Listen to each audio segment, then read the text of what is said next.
Uh, A very good evening to all of you here. No, uh, Chairperson, members of the dais, faculty, parents, students. First and foremost, I want to talk about in terms of that you should have immense gratitude and feel very privileged and lucky that you are graduating in this era of where our country is. Let me explain this in a bit of detail, and you'll actually be amazed to know that to be super successful, in addition to hard work, talent, perseverance, you also require timing of when you enter the job field in a country or the profession enter or from the education institution that you pass out. It makes a huge difference. So if, let us say, I joined my job in the year 91. Now, I joined a government institution because that time insurance was only done by government. It was not privatized and no private companies allowed. After my batch, I was a direct officer. After my batch, there's no recruitment. So let us say I was born a year later, then today I would not be sitting here. So if I was born a year later, there was no recruitment happening, the government had a freeze for 10 years, I had not joined the insurance industry, I had not set up Bajaj Allianz General Insurance company, it had not become successful, I had not been here. The timing in the year in which I was born ensured that I could be here. Now let's look at people who joined the private insurance company early on. They joined basically from the batch of 89 to 91 from the government sector when the privatization happened, no? And some from 88. Why was it so? Because that is the year 2001, which meant most of them would just have 10 to 12 years experience. Well, they're very senior people with a lot of experience. They did not join the private industry. Why was it so? Simply because the seniors, because they were up in the hierarchy, they were doing pretty good. The promotion happening faster, things are moving fast for them. So they didn't find it interesting enough to join a startup to start a career. People in the 89, 90, 91 batch, they had a huge delay in their promotions happening. So when they saw an opportunity come up, they were the ones which moved out to private entity and then set up most of the private companies in the country. Positioning of the year in which you are born makes a huge difference. Bill Gates, if he was born a year earlier, a year later, he would not have been Bill Gates. No? Now let me explain why I say you should be very grateful for the time you're here. If you look at your country, India, and you've read about it in all the newspaper, the next 20, 30 years is belonging to your country. It is going to do well. It is going to be rocking, it's going to keep on capturing more and more economic wealth as this country progresses. Now you enter into job field where the country is already doing pretty well, is very aggressive, a lot of plans, look at government plans, look at the way people talk of, look at entrepreneurs, look at the global leaders. It's all coming from India. Look at the hope, look at the big consulting gurus, they speak about India's time. You enter into job at the time when India is moving on the path to become a superpower. No? Which means 20, 30 years when you're going to enter into the job field, as you progress, you'll have huge opportunities. You'll have huge time frame of making it very, very big in your life and career. No? If I take it back, let's say in the time when we entered the job field, India was seen as a poor country. I remember when I would go to international markets, when I would go to do business, and when I spoke that I was from India, people would look down upon us, no? As if, okay, like, who are these guys? Or land of snack charmers, or they talk of pollution, and all negativity which will be coming through.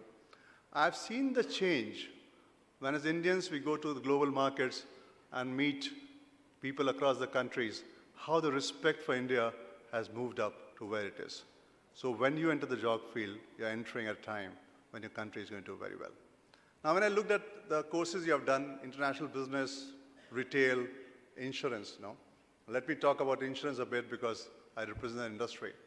If you look at insurance, the general insurance business of India in the world ranking is 15th, 1-5, while India in the world ranking for economic is on the 5th rank.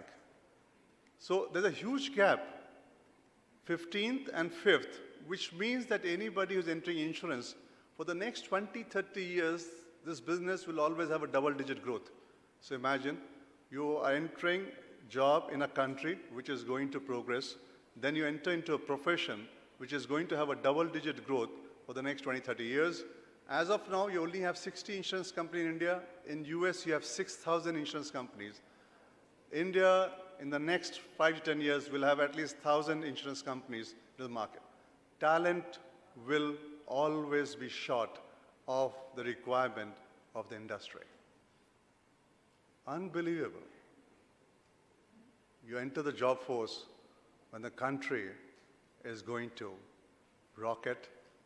You enter into businesses which for the next 20, 30 years are going to have double-digit growth, which means we're expanding continuously. Job creation, promotions, increments, salaries are going to move very fast. Look at the explosion of retail business in India. You know, some of you have done retail, some of you international businesses. Look at the course you have done where you are. Now combine that together with an amazing institute like BIMTECH, with amazing professors. You saw it was such an impressive thing which Mr. Chaturvedi presented, the amount of work being done, the amount of aggressive collaboration happening, the thesis, the research, the degrees, the faculties, the network of friends that you have built here. You are very privileged to have a combination of these three. And some of you have done maths in life. You know, when you multiply 3 numbers together, the results are exponential. Be very grateful. Very few people in this world get an opportunity to be entering into the job field in this scenario. Be grateful to your parents. Have stood by you, brought it here. Be grateful to the institution. Be grateful to your friends who have been there with you. Be grateful to your faculty. Be grateful to the board. Be grateful to the institution which is there. Be immensely grateful because you do not know what is in store for you. It is really, really the best position. So if you don't make it big in life, if you don't become super successful, it would be like a very rare chance you're positioned to become very, very successful. Okay, that was the first thing. Second thing I want to talk about is how do you define success? So I asked a lot of youngsters, why do your MBA? What is it that you want to do? Why did you do MBA? Why did you come to BIMTECH to study MBA? What was the intention for doing this degree? When I asked, and let's give you a pause and ask you to ask yourself this question, why did I do an MBA? Why? Mostly, when you think through, the answer would be to get a good job. What do you mean by a good job? What does a good job define for you? Again, if you pause and ask this question to yourself, the answer in all probability will be the one which gives me a lot of money. Now, if good job is defined by the one which gives you a lot of money, that means that you studied all your life, got a degree, entered a good institution to be able to make money. And money is the compelling driver for you in terms of what you're doing. Not bad, it's perfectly fine. But if that be the case, then what is the amount of money that you're talking about? Because money is the driver, and then let's say you say, I want to earn 50 crores, 100 crores. Once it's done, I quit, because that was the reason why I did all this all my life, to earn money, and now this is the amount of money. So when I ask this question to youngsters, what is the quantum of money, once you have made that, you shall quit? Mostly they have no answers. And then I force them, some say 10 crores, some say 20 crores, some say 50 crores. That is the amount of money. They say, if you make that, we quit. Then I ask them a question. Let's look at people who made lots of money, much more than what you think of. Let's look at people who made much more money, had more powerful positions in life, in the history, and what they did with that. Because that is the ambition, to be powerful, to make money, then what did they do when they made money? And I start by asking, and the most famous emperor that we had was Ashok. Ashok never lost a war in all his life. All battles he won. The last battle he fought was the Kalinga battle. After winning the battle of Kalinga, he was like the super emperor. His empire was one of the largest empire that you could think of. Not a single battle lost. Every battle he went into won. The most powerful person of his era, the most biggest winner and immense wealth he had. What did he do after the Battle of Kalinga? He just gave it all up.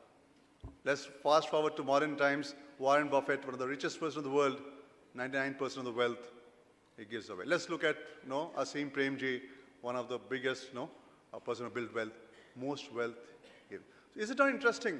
People who made a lot of money and had immense power, once they reach that place, they realize the hollowness of it all.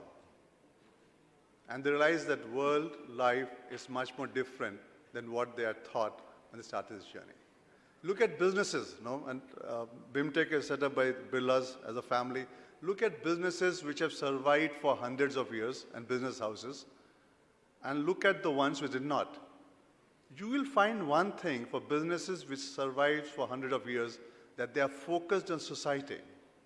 They are focused on well-being of society. Their internal desire is to make a difference to it. Business is incidental, and wealth creation happens incidentally. This, my dear children, is very critical for you to understand when you get in a job. Why do you want to get in a job? Money making is good. There's nothing wrong with that. Wealth creation is amazing. Unicorns are exceptionally brilliant. Do that. Create wealth, create jobs. Do it amazingly well. But be obsessed to make a difference to society, to country, to the world that you're in. Your compelling drive should be this thought of how, as a professional, or as a businessman, or as an entrepreneur, you would make a difference to society. Early on, may be difficult for you to answer this question, but you keep this thought with you as you progress in your life, because someday, if you're able to get into this mode, I promise you, you'll be more successful, more wealthy than you ever imagined that you would ever be. No? So keep this second point in mind in terms of how do you make a difference. So somebody asked me a question, how can I make a difference being an insurance professional? So let me add to that. You'd be surprised to know that as insurance professional, personally let me give you an example, that about 10 crore of Indians become poor because they don't have health care to spend on, which means that 1.2% of India's GDP is spent on trying to bring 10 crore people above poverty line every year, which means that if India is doing so great as 6 to 7% of growth, it can actually be growing at 10 to 12% if it stops the leaking bucket. If it has universal health care for all, India actually is growing at 8.2.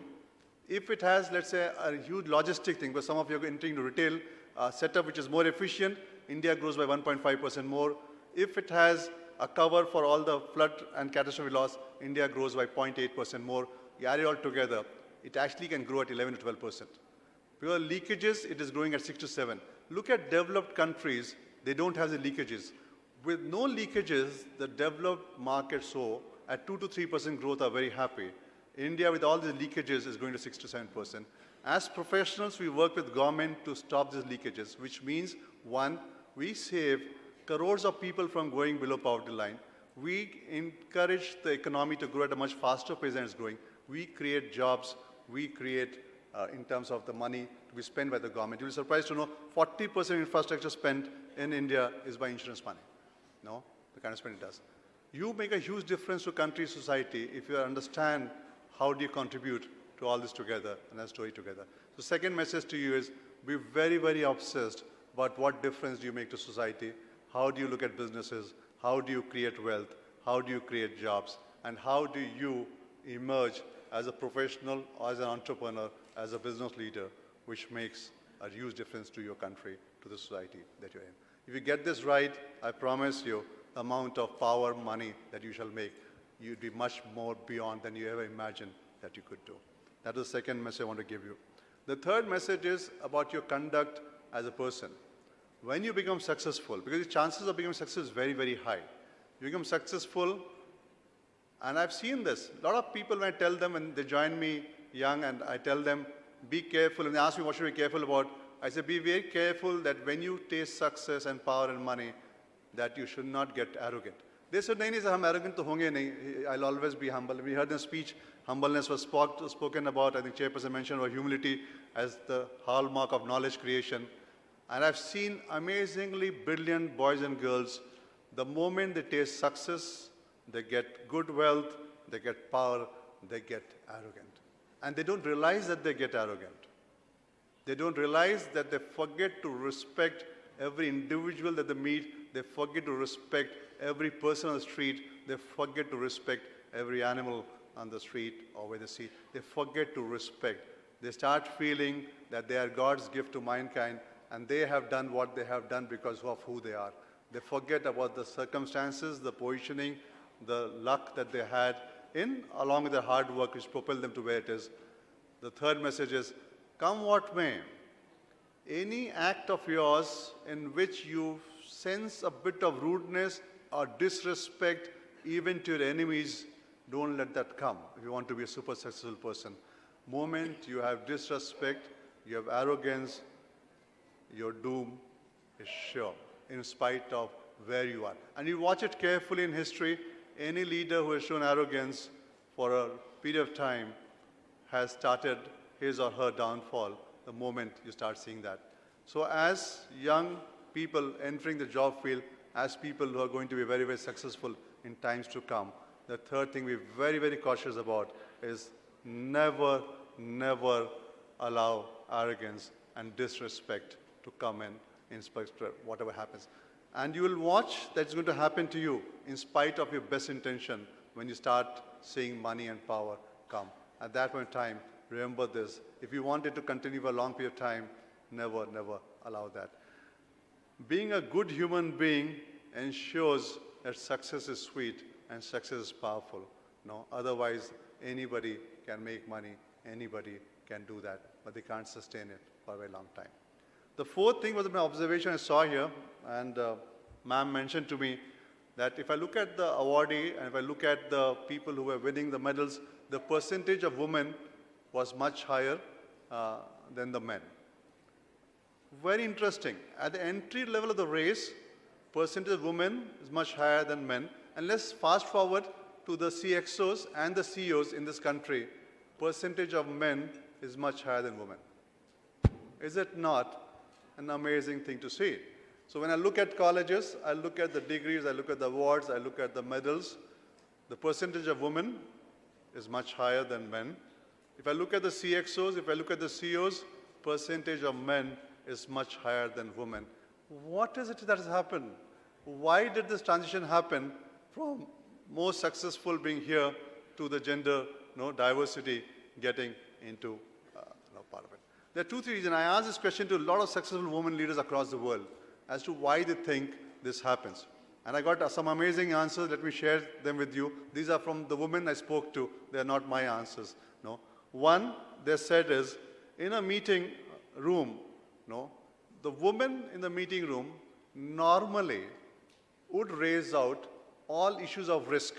They would bring it to the table. They're used to it. They will say, ye kharab hai, isme ye garbad ho sakta hai, isme ye ho sakta hai. They are, as women, they are very, very good at bringing a risk at the table. While the men will always say, no, don't worry, it will be taken care of.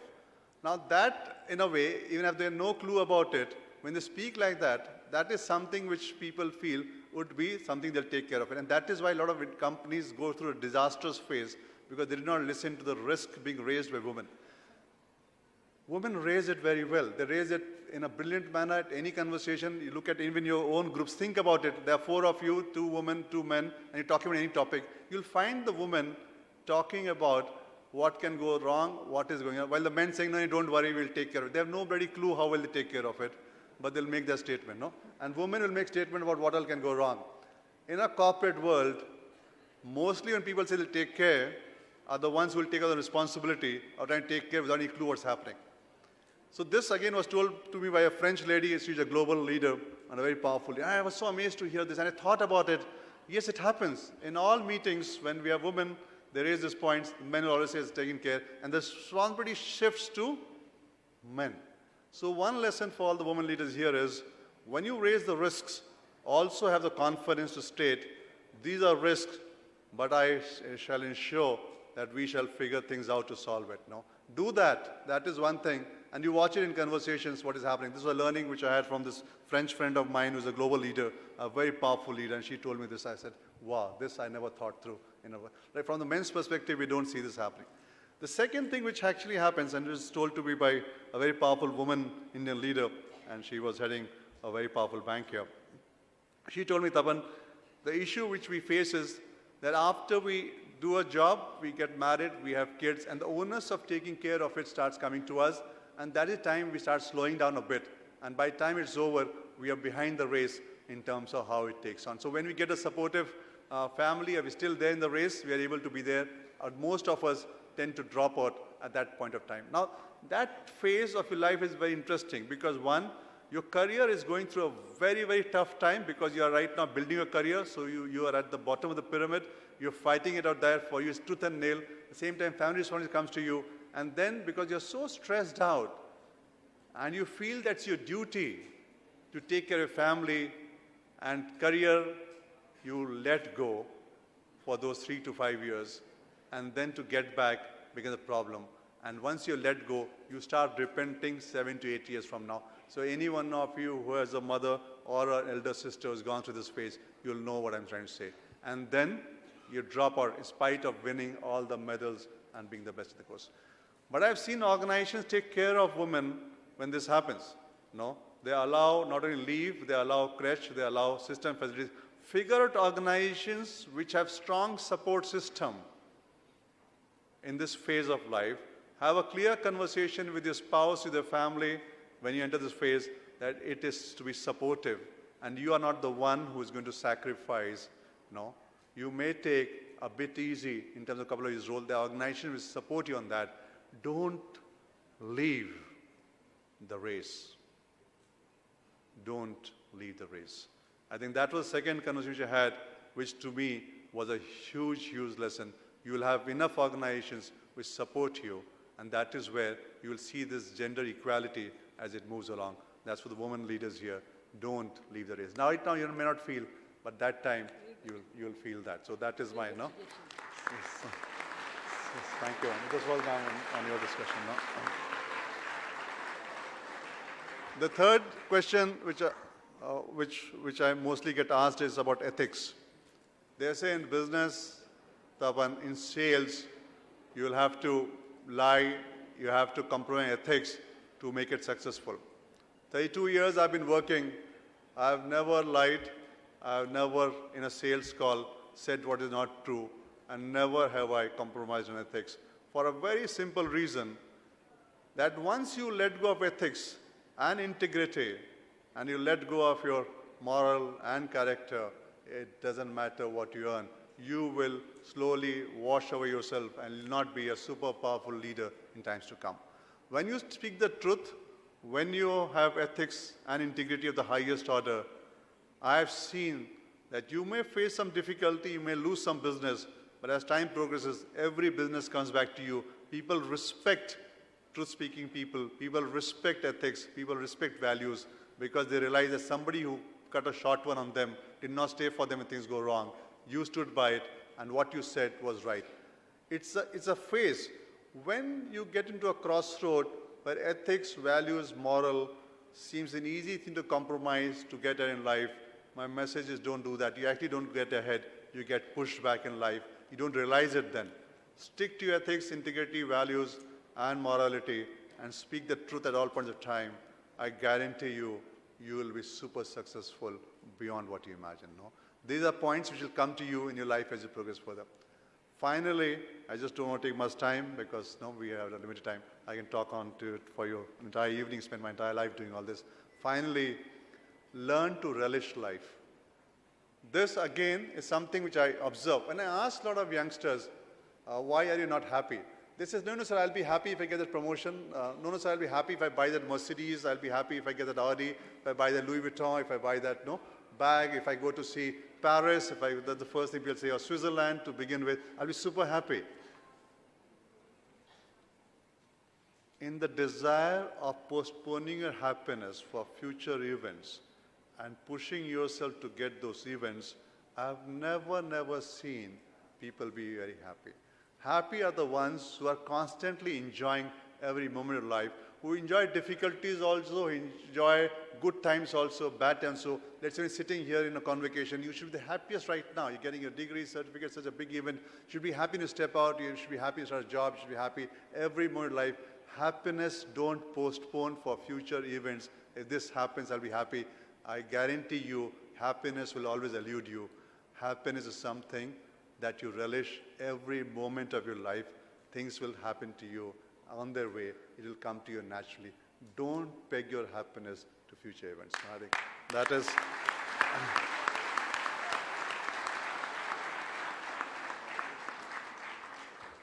I wish you all well. I'm always available for any comments, answer. You can follow me on LinkedIn, write to me. I personally handle my account. I'll be answering your question if you have something. It's a pleasure, honor to be here with all of you. It's such an amazing feeling to see so many youngsters. The enthusiasm that you had when the names were called out, the clapping, the smiling, the hooting. I said, yes, this batch has the fire in them. This batch is going to take on the world head on. Make your country proud. Make your institution proud. Make your parents proud. Make your teachers proud. You have the opportunity to take our country to make it a superpower. Don't let it go. In your hand lies the future of the country. Thank you very much, and thank you for having me here.